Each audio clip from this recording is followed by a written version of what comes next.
NutriCast. There's a change happening in the way we live, the way we work, the way we spend our money and make our decisions. We are evolving to be more conscious in our actions in a way that serves the world and makes it a better place. Welcome to the Ethical Evolution.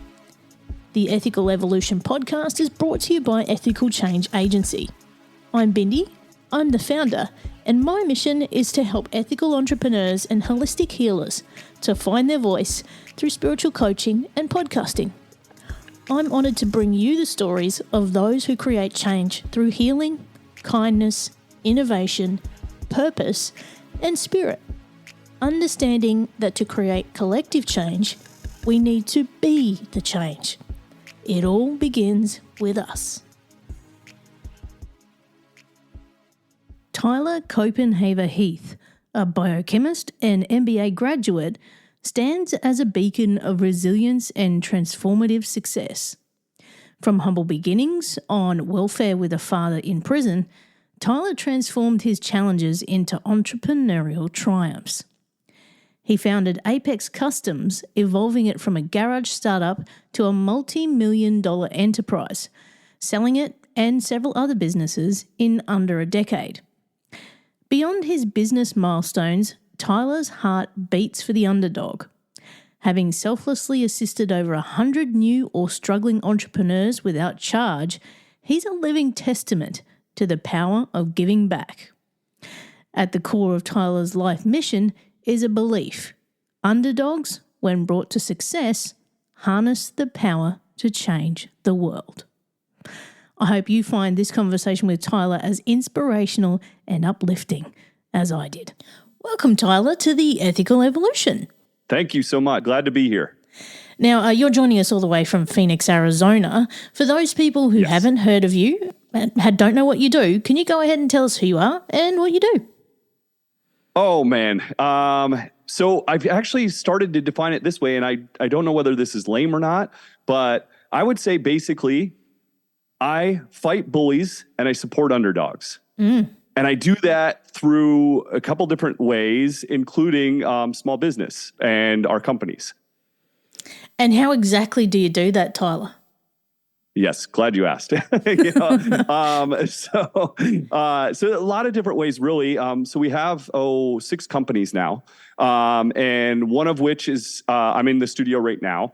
We think this is a key component for small business people for spreading good messages, telling good stories. We have 3 initiatives out of this studio. Well, 2 out of this studio and 1 across the world that we call Content for Good. And it's basically my podcast, which is Underdogs, Bootstrappers, Game Changers. That's 100% for charity. We do it in a way that, like, the audience, our focus is people starting on their own, people like maybe without the rich uncle that can't guide them through business. Like, I literally try to focus on maybe the 20-year-old me and try to help them with people that are motivational or like good stories or like have good education around it. And I talk about the other side of business that I don't feel like anybody talks about. We also have a podcast on bullying. So long-term training partner of mine, he was in the UFC. His name's Clifford Starks. He was a bullied kid, went up to number 5 middleweight in the world. Doesn't get bullied anymore, but Arizona, unfortunately, is the teen suicide capital of the country. So we wanted to do something about bullying. So we have a podcast on that. We have a docuseries where we travel the world and we seek out founders of amazing organizations. We did our first episode in Cambodia last year. Once again, both of those are for charity as well. One for teen suicide, and then the other monetizes the foundation we go to. On top of that, we have a business called Glaive, and that focuses on small business, helping small business people. We have a little compound here. There's free desk usage. You come in anytime if you want to work on a business plan, accounting, whatever. I sit with about 10 people a week. We also have seminars here on property that we do for business around the same subjects. Yes. I think I've taken up enough time. There's probably more. That's incredible, man. That is incredible. Now, let's just back up the truck a little. And, you know, that everyone's got a catalyst for doing what they do. If we go back to your childhood and growing up, do you want to tell us how it all started for you?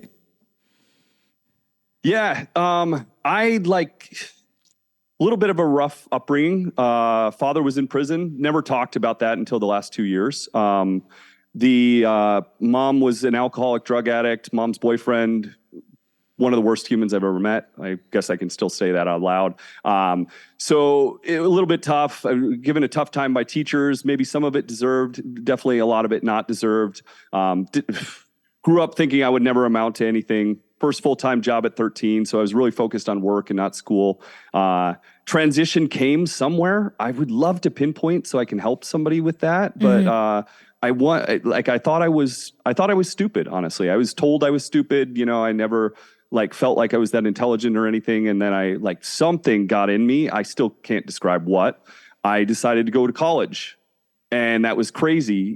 Probably it's because I kept getting doors closed in my face. I had my first $100,000 a year job at 20 years old, and then sales job. And then I would go to try to work for better companies. They'd be like, you don't have a degree. And they'd close the door on me. And I'd be like, what do you mean? I'm the top person in the entire country for this, and it's and I look at my accolades and it's don't care, don't have a degree. So I guess maybe I got frustrated enough by that. And so I dared go to college. And I chose what I thought was manageable, which was a business course. And I actually did really well in it and continued to do well my first 2 semesters. And I'm like, you know what? This isn't as bad as I thought. Maybe I've got a little bit more in there than I thought I did. And, and then I got that chip on my shoulder. And I think obviously all this leads to what I do now. In hindsight, it's so I got that chip on my shoulder and I was like, what is the hardest degree this place has to offer? Give me the hardest degree. And the hardest degree I could think of, and there's some more reasons, but the hardest degree I could think of was biochemistry. So I'm like, I'm going to get that one.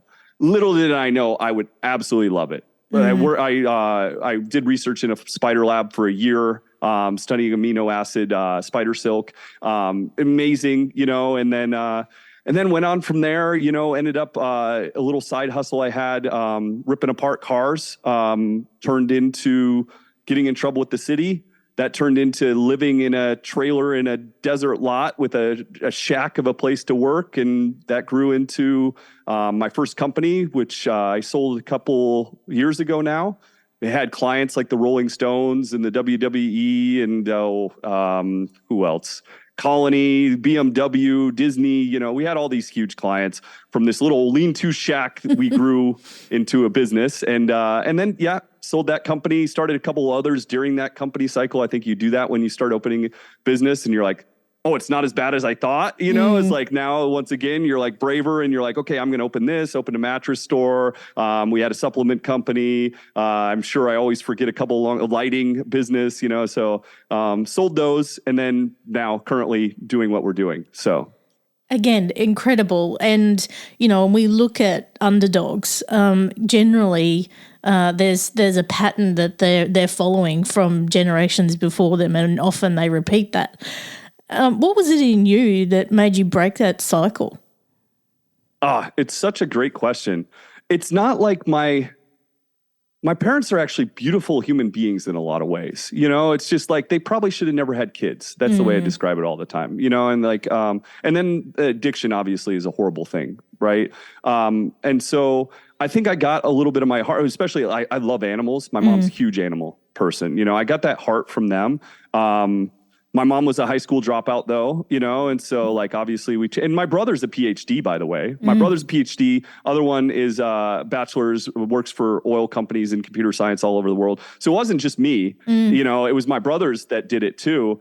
And I would love to pinpoint what the cycle breaking thing, for me, one of the things that I try to tell people all the time is get a job working around rich people. That desensitized me to what success was, what wealthy people were. It gave me a little bit of a chip on my shoulder again because I wasn't treated very well at these jobs, but I realized how normal wealthy people were. And the second you throw this thing into the wind that says they're better than you, they're smarter than you, they're anything, and you realize we're all people of capabilities of anything, especially my country and your country, we can have anything we want.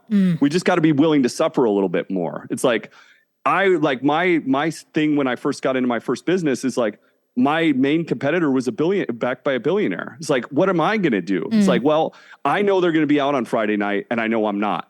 I know they won't answer the phone on Saturday, and I will. I know they're not going to work 140 hours a week, and I will. It's like, so you have to just like, you have to use a little bit more pain to lever the playing field, in my opinion. But, and then it's literally a mindset thing. I love, do you ever read Malcolm Gladwell? Yes. Yeah. Love Malcolm Gladwell. He gives me some of my best stuff in life about underdogs, about like the capabilities of human beings. A lot of it, what I call it, is seeing it possible, right? Just thinking you can do it. It's hard when everybody you're around is like the max level in your community is some drug dealer. It's like that's your like shooting star. But imagine if your cousin's a lawyer, brother's a doctor. It's like now these are normal people. These are normal things that you can achieve. Much harder when you're not seeing that, And so, I mean, Malcolm even says, like, based on studies, it's like your environment has more to do with your progress in life than your family actually does. So you can have screw up parents and be in a decent environment and actually do better. Absolutely. And it's funny, like in today's climate where, we're so ready to compare ourselves to everyone else. And I think sometimes that can be our downfall, but it can also be our motivation, can't it? Yeah. Oh, absolutely. And, I always tell people too, like, take bits and pieces, like I talk about Steve Jobs a lot of his business stuff I love, but him as a human being, I want nothing to do. I don't want to be anything like him as a person. I can't stand what he did to his employees, his adopted parents, Do you know much about Steve Jobs? I do. Yes. I read, I think it was his book. Folks, look into his history, great business guy, not the greatest human being. So yeah, absolutely. Now, mindset is a big thing for us to get anywhere.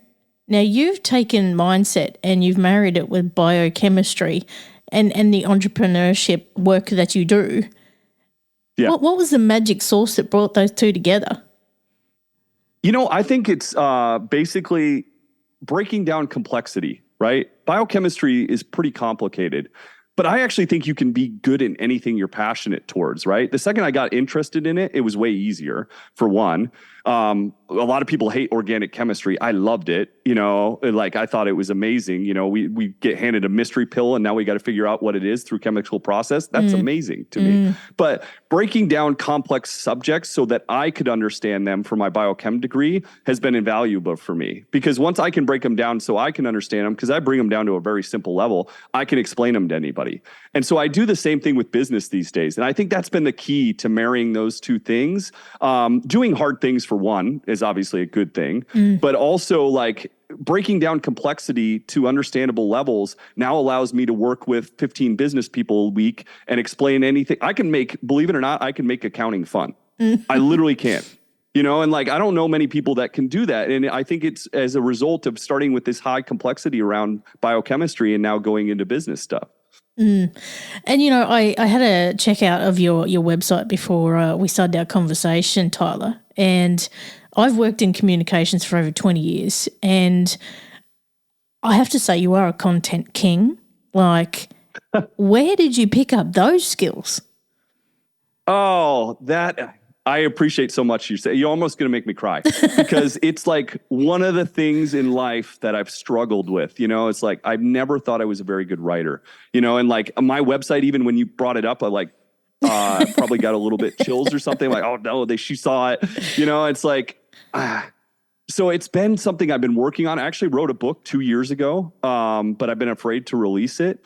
I would say like content in general, like if we're going to talk about content strategy, what you should do with this video now, I didn't embrace it for the longest time. I mean, to make my point, I don't bring this up so people think I'm cool or whatever. I bring it up because the point is it's so important for small business people. But in my first business, we were offered 4 reality shows because people thought we were so cool.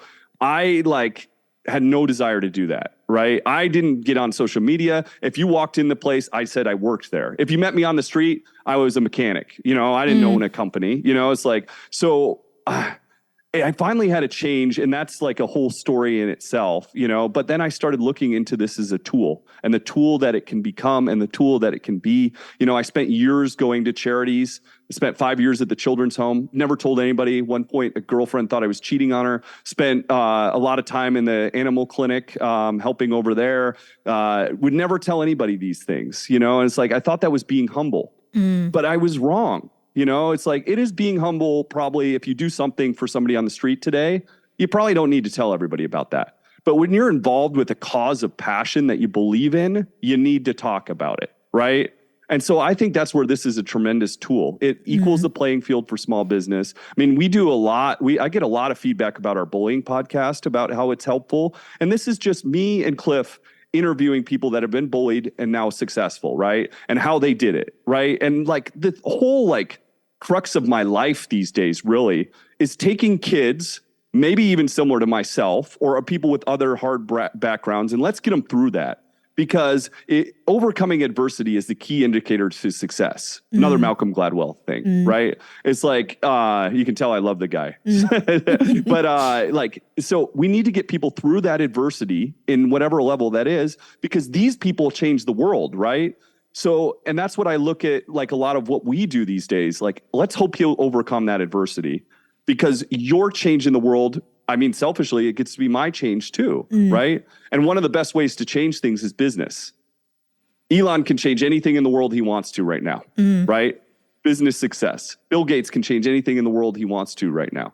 So I'm hardcore focused on bringing people with huge hearts to success, because they go back and change things they were frustrated about, just like me.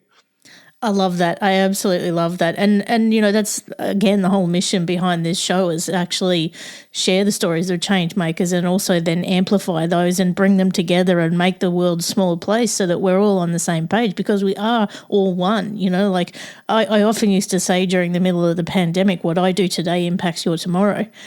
Pandemic or not, that still is the case.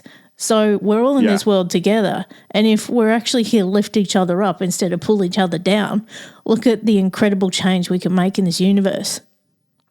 And that's exactly what you're doing, man. And I love it. Oh, thank you so much. And like, I listen to your podcast too, and I'm like, oh, I get this on every level. I'm excited about being here because I'm with you. And I think the world is ready for this too. I love that about the younger generation. Say what you want, but they care. They're holding businesses accountable. They want business to mean something. And I think that business should mean something, right? Not only for the world, but for yourself. You know, like, I spend a lot of time in a first world business, and there's a whole hour we could talk about my regrets. Even though people thought I had the coolest company in the world, I don't see it that way. I see it as maybe a 10-year derailment for my life, right? Now, it brought me everything. It brought me all the hard lessons I needed to help people today, so I have to be glad for it. But like, now that I look at business as a mission and a purpose, then like my whole life changed. And, you know, like, I've been bringing this point up a lot. You know, I don't want to segue too much, but my friend used to always tell me, Tyler, I want you to have joy. And I was like, you know what? I'm not joyous. Joy is not for me. Life is a big butt kicking, you know? And like, to be honest, I've never been that happy in life. You know, I don't want people to feel bad for me. You shouldn't, you know, I'm fine. But like, I think if you can't be happy yourself, then I'm food, clothed, watered, you know, I don't have any reason to not be okay. Right. You know, like, so if you can't be happy yourself, try to make somebody else's ride easier is the way I started looking at it. So I don't have joy. Maybe I can help somebody at least get, you know, something that is equal on a level with what I have already, you know, and my life changed. I started working in all these different directions of passion. Now I have joy. Absolutely have joy. I love what I do every day, single day. I love the impact I get to make. I feel like I'm doing the right thing. You know, I have delusions of grandeur of changing things in the world, and I feel like I'm on that path. And that is amazing. And so, like, if you're out there and you think joy isn't possible, I'd say start aligning that to what your purpose is, you know, because the second you start walking, and not only that, but opportunities, like I could tell you for 20 minutes, I got off the phone with a friend earlier today. He's like, I can't believe all the blessings that are coming into your life. And it's so true. It's like, I could tell you things right now, you're like, you couldn't believe, you know, it's like, and it's walking in this purpose, you know, and it's doing the right thing by people, you know, I really think so. It's not that I haven't always done that to some extent, doing the right thing by people, but now I'm actually doing it in my purpose, if that makes sense. Absolutely. And I was just on another podcast last week, and I was asked a question because, you know, I speak to hundreds of people around the world. And so I pick up all this wisdom, and I have so much knowledge from other people, and, you know, just I pick up these themes as we go. And I was asked, you know, does the vibration of the entrepreneur or the person running a business result in the results in the business? And I was like, absolutely, because the vibration speaks for itself. And I can see that in you, Tyler, is that you're now resonating in that level of joy because you're making such an impact, and that's now circling back to you. You're attracting all those people who need that in you, and then you're rippling that change. Oh, thank you so much. I agree with you 100%, especially in smaller businesses. Whatever your ethics are, the business is. Whatever you take pride in, the business will. It's like it becomes your culture. We don't talk enough in small business about culture. The culture is going to be the entrepreneur, really, especially when you first start. Like in a small company, it's like if you prize work ethic, and I have whole stories with that, too. It's like if you prize work ethic, that's what the company is going to prize. If you prize ethics, that's what the company is going to prize. And then the second you deviate from that, you're going to have cultural issues. So, absolutely. But yeah, I appreciate you saying that. You try to do the right things in life and be in the right place. And I'm lucky enough now, I would say 2-3 people a week walk in our businesses, walk in our place, and they say, I'm blessed to have found this place. You know what a feeling that is? Like, it is an amazing feeling to tell people are walking into your business and saying, I'm blessed to have found you. This is amazing. That's incredible. Let's just go back to bullying for a sec. Yeah. How did you tap into that, and why did you focus on that? Was it something that you also experienced that you wanted to tackle, or what started that for you? You ask great questions. And what's interesting is you set out to do something for someone else or to help something else, and you learn about yourself every single time. So for me, I watched a documentary called Bully, which I highly suggest everybody in the world watch it, but bring out your handkerchief when you watch it. It's really sad. And, right around then when I saw that, I had just sold my company. And it frustrated me so bad. And I tell people this all the time too. If you have something that hurts on a different level, it's like your heart and the stomach at the same time. That is your sign you're supposed to do something about this thing, right? And so for me, like that bullying thing, those kids on the bus, I was just like heartbroken over it. And I'm like, you know what? I have time. I have resources. I'm going to start flying out and riding the bus with kids. I was like, that was my first thought, and then I was like, okay, well, I can't ride the bus with every kid. That's not practical, And so then it was like, well, I've been involved with MMA gyms for a long, long time. Right. And people don't realize this about MMA gyms. It is wonderful, beautiful people there. There's not thugs there. It's not the common misconception. If I miss a day of training, I have 7 phone calls from my friends there. They are beautiful human beings. Trust me on this one. And so I'm like, if I can get them involved with those communities, like maybe that's a thing. But then it's like, well, not everybody's interested in MMA, right? You have a kid that might not be interested in that. So scrap that plan, right? I was going to go across the country once again and walk people into those gyms. And so the next step, I'm talking to my long-term training partner, Cliff, and I'm like frustrated about it. And he mentioned he was bullied as a kid. And so we kind of landed on this thing through more iterations. It's like, what do we do? A podcast. And we'll interview people that had been bullied that now found their success. And the hope is we show kids there's light at the end of the tunnel, right? It's like these people were where you are. On different, and we try to get varied people like musicians and, psychiatrists and athletes and all these different people to show them like they're where you were and look what they did. And you can do the same thing. So I never thought I was bullied. I didn't have a problem with kids as a young adult or as a young kid. And so I never thought I was, because that's how we define it.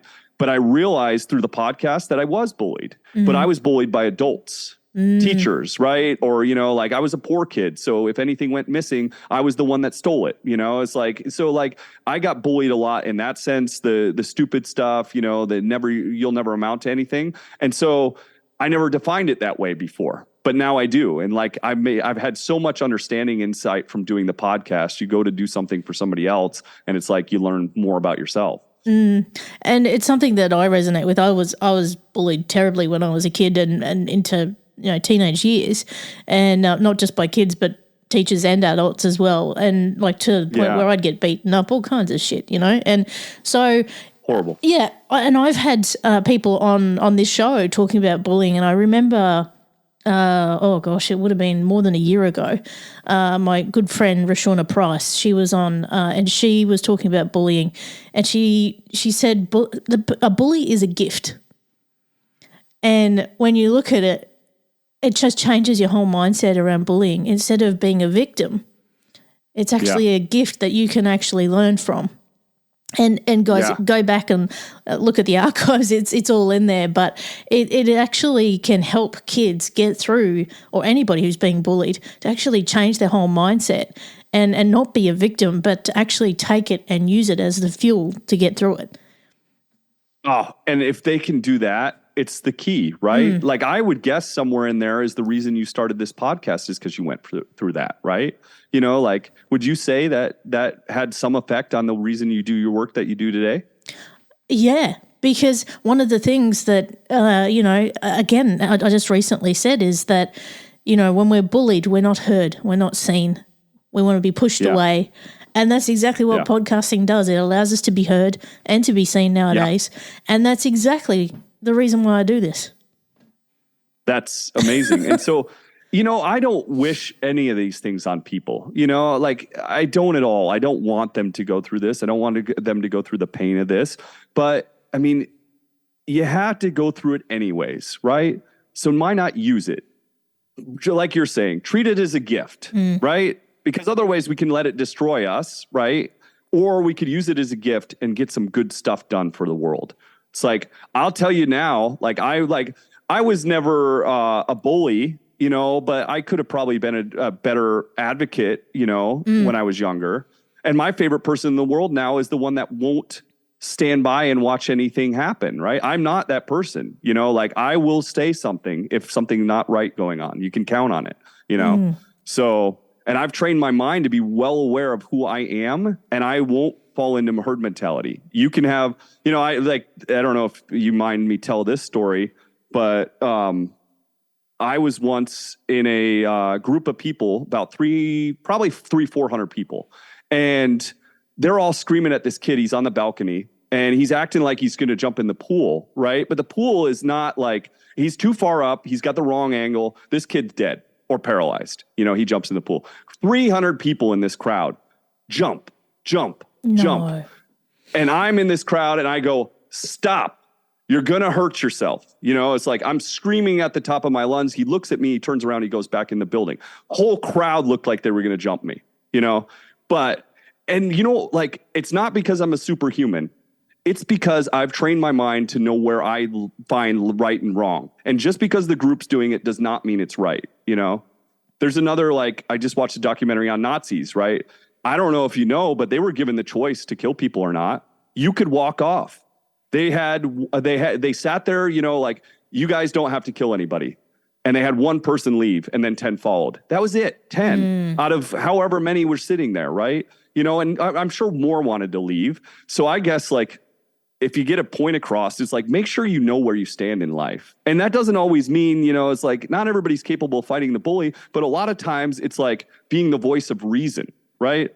That's not that cool. As the bystander, you have so much power. It's that's not cool. That's not funny. The second that brings away anything, right? So it's not always about being brave.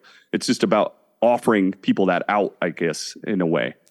And it comes back to that, what we pass, we accept, whatever we don't speak up for, we just let pass by. And that just means we accept it. But we could be that voice that is that one that gets the ball rolling. We could be that voice that actually starts that avalanche or that ripple so that, those that are in a herd mentality do join in and actually make that a louder voice. And that's all it takes. They usually do too. That's what's wild. It's the second you interject something, it's yeah. It's there was a podcast out there where they were making fun of this guy. This celebrity stole his girlfriend. And they're all laughing and yucking it up about the celebrity stealing his girlfriend. And turns out the kid has to go to the celebrity's yacht because the girlfriend had the keys to their mutual house. And they're laughing and yucking this up. And a lot of people liked that video and I was disgusted by it. And so I made a video talking about this same thing. And a lot of people liked my video, and so the thing is, it's I think people sometimes don't stop and think what they really feel about something. Check what you feel. It's important. Don't check what everybody else is feeling. They're wrong most of the time. And the second you stand up for what's right, a lot of people fall in line with you, and probably the majority most of the time. Yes, we see a lot of that on TikTok nowadays, don't we? Like, something happens and then someone does a react video and then that ends up getting more traction than the actual event itself. It's incredible how herd mentality, when tilted in the right direction, can make such a big impact. Yeah. And that's what I've learned about bullying too. Yeah. It's just sometimes that little interjection of voice of reason. You know what? Right. I don't feel that way. You're right. I don't like that. We just, as humans, we naturally transpire to that. But, it's the second we think for a second, like in our real heart of heart, we're like, no, that's not right. I don't know what I was thinking. Like we're hypnotized or something. And I guess the underlying theme on what we're talking about here, Tyler, is consciousness. A lot of us go on autopilot day after day, not actually think about what is it we want? What is it our real opinion is? What is it that we actually are striving for? Is it what we want or is it what someone else is prescribing for us?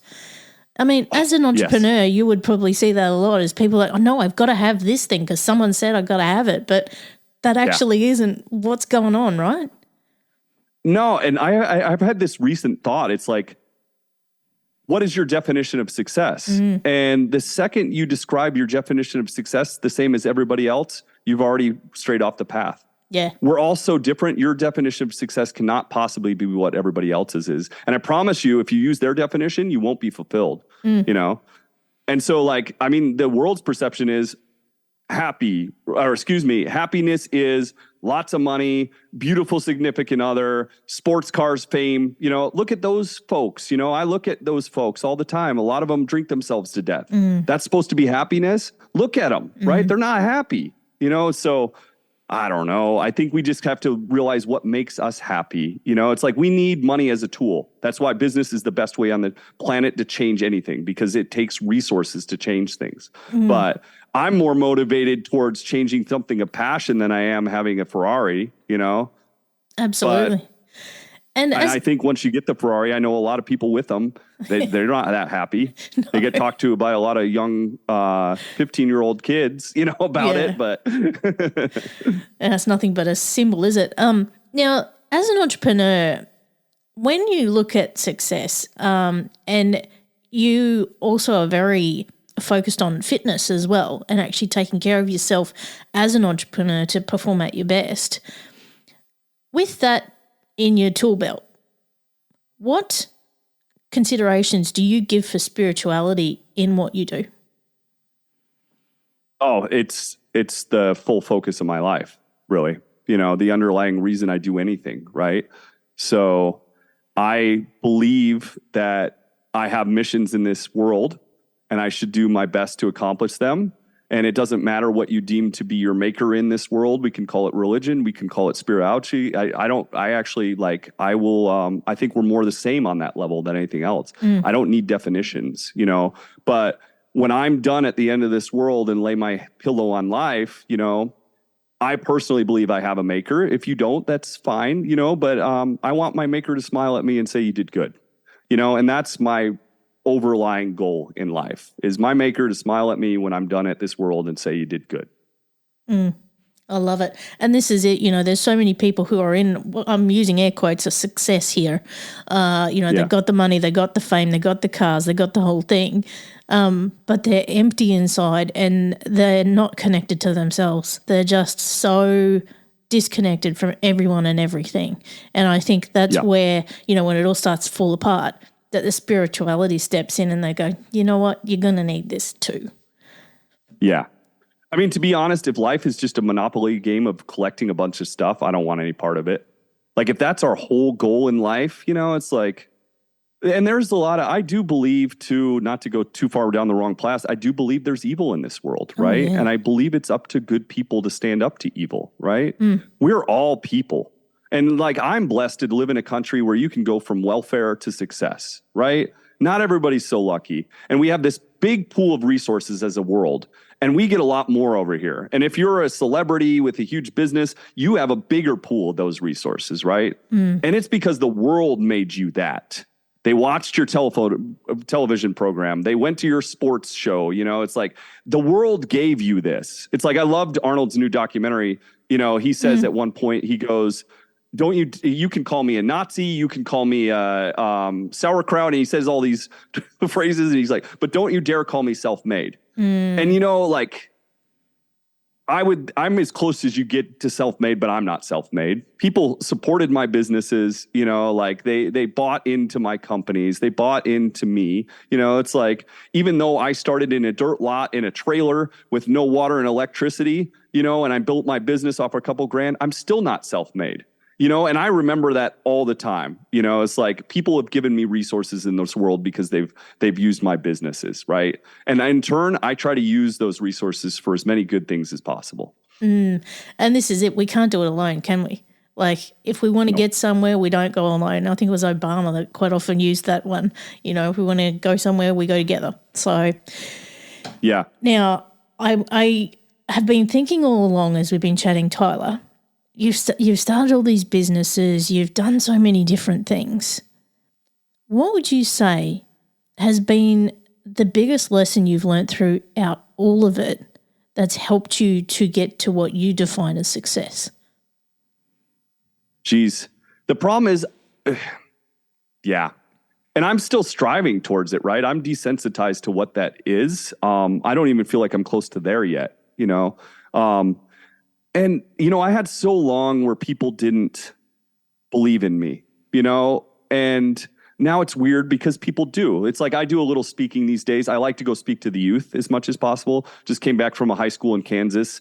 Go down to this first generation college kids, usually from underprivileged backgrounds. I remember this one kid stood up after my speech and he's like, Tyler, I'm going to follow you, man, because I can't wait to see what you do next.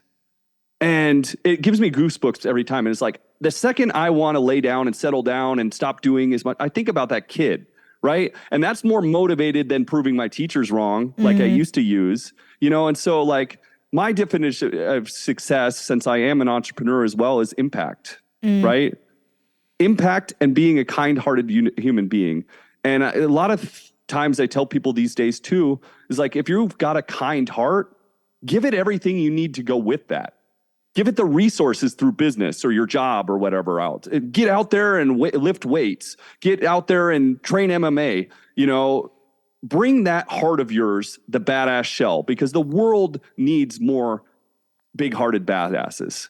And I'm convinced of that. And so I think success is being able to strive towards anything you want to change in this world. But to be honest, like, I'll never be happy with where I get to. It'll be a constant push till the end. I'm positive of it. And so, I think success is just finally realizing the journey. Yeah, absolutely. I think that's where you and I are the same, Tyler. We just keep on pushing. We're like that terrier, we just keep going. Yes. Now, if people want to get in touch with you and learn more about all you do and also check out your podcast and all your other work, where can they go? Yeah, they can go to my website, tyleruriah.com. I'm really easy accessible, folks. So if you have business questions, that's my purpose in life, is to help you with that stuff, right? Why spend years on it when I can probably have a conversation that's going to save you some time? So I do try to do as much of that. I promise you, if anybody sends me an email, message, anything else, I will respond. I do less time plugging my businesses. All you have to do is watch or listen to my content for good. All those resources go to charities. And I believe, as a world, if the Kardashians can make millions of dollars for YouTube, why can't we do it for good? Right? And so all I'm asking, or Mr. Beast Philanthropy, watch Mr. Beast Philanthropy. All it takes is watches. Put it on in the background, it's like, so yeah, if you want to contact me, Instagram at Tyler Uriah, you can send me a message. I will answer, email, website. Glad to connect with anybody and help you any way I can. I love it so much. Now, I've been thinking the whole time about what your answer to the next question is going to be. And if you've listened to the show, you probably know what I'm about to ask you. What's the change you'd like to see in the world, and how can we bring it to life? More kindness. I would love to see more kindness in the world and more caring. It's like we forget, and I think that's where people need to travel more. Explore, because the second you do that, you realize that there's some wonderful, beautiful people in this world, and they probably don't have what you have, right? And so I would like to see kindness and caring throughout the world. And I would like to see people with resources that have help those that can't. And you're so right. Traveling is such a great leveler, isn't it? And it's also such a great educator. In a former life, I actually used to be a travel agent. So amazing. I got to see a whole other side of the world. And, it helps you to see that, you're not just in your little bubble, that other people have it very different to you. And that's where you can actually learn from them. It is just such a great thing to experience. Absolutely. And, like the hearts of people, it's like we go to Cambodia and the kids have nothing. They're living in trash dumps, but they're the smilingest, happiest kids you ever met. Yeah. And I think everybody needs to see that, so. Yes. And here we are stuck in our, first world problems, huh? Yes. I think that's what levels your mind back out, right? And so one of the reasons we started the docuseries where we travel the world is because I know how important I get into these businesses and I get hyper-focused. I put all my time and effort and I forget to do these other things. The docuseries makes me travel twice a year to like places that you wouldn't even imagine because I know how important that is for me. And I know how important bringing those stories back to the world is. Love it. And is that accessible from your website if people want to check out the docuseries? Oh, thank you for asking. So we went, filmed in Cambodia last January. The docuseries turned out so good that the first episode that we're actually heading back again in January to collect some more footage. And it looks like we're going to initially launch at film festivals. Oh, wow. We owe it to the founder of the organization to do everything we possibly can to raise awareness to what they're doing because he is the most amazing person I've ever met in my life. He's my Michael Jordan of the world, and I, lucky enough, got to meet him. And so, unfortunately, no announcements on being able to see the docu-series yet because we actually have to keep it really quiet if we're going to take it to the film festivals. Gotcha. But please follow me. I will announce those things as I can. And everybody in the world is going to know Scott Neeson if I have anything to do with it. Stay tuned, folks. Well, you've heard it first here. Yeah, absolutely. It's just... And that's the people of the world that we need to support too. When we're over here and we're running businesses and stuff, those people that are boots on the ground dealing with the heartache every day, we owe it to them to support them as best we can. Amen. Tyler, you are a powerhouse. I am so proud to have met. Thank you so much for being a part of the Ethical Evolution. Oh, thank you so much. It was an absolute pleasure. I enjoyed our conversation a lot. Stay in touch, please, too. Absolutely. I love to connect with great people in the world. Thanks for listening to the Ethical Evolution podcast. If you're ready to be the change and would love to work with me on finding your voice through spiritual coaching or creating your own podcast with impact, visit ethicalchangeagency.com.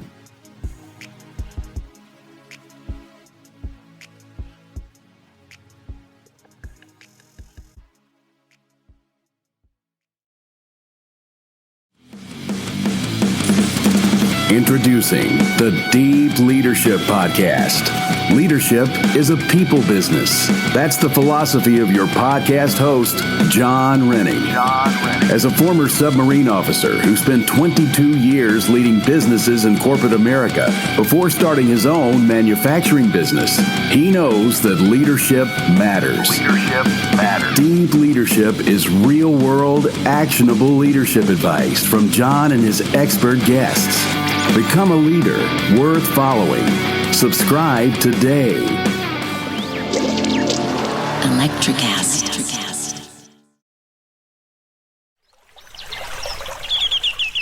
Are you passionate about saving the planet for future generations? Do you want to learn how to do it? If yes, then you need to tune in to the Nature Backed podcast.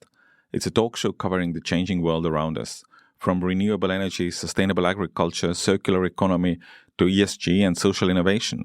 Don't miss this opportunity to discover how you can join the movement and make a difference. Subscribe to the Nature Backed podcast today on your favorite platform and get ready to be amazed. Electricast.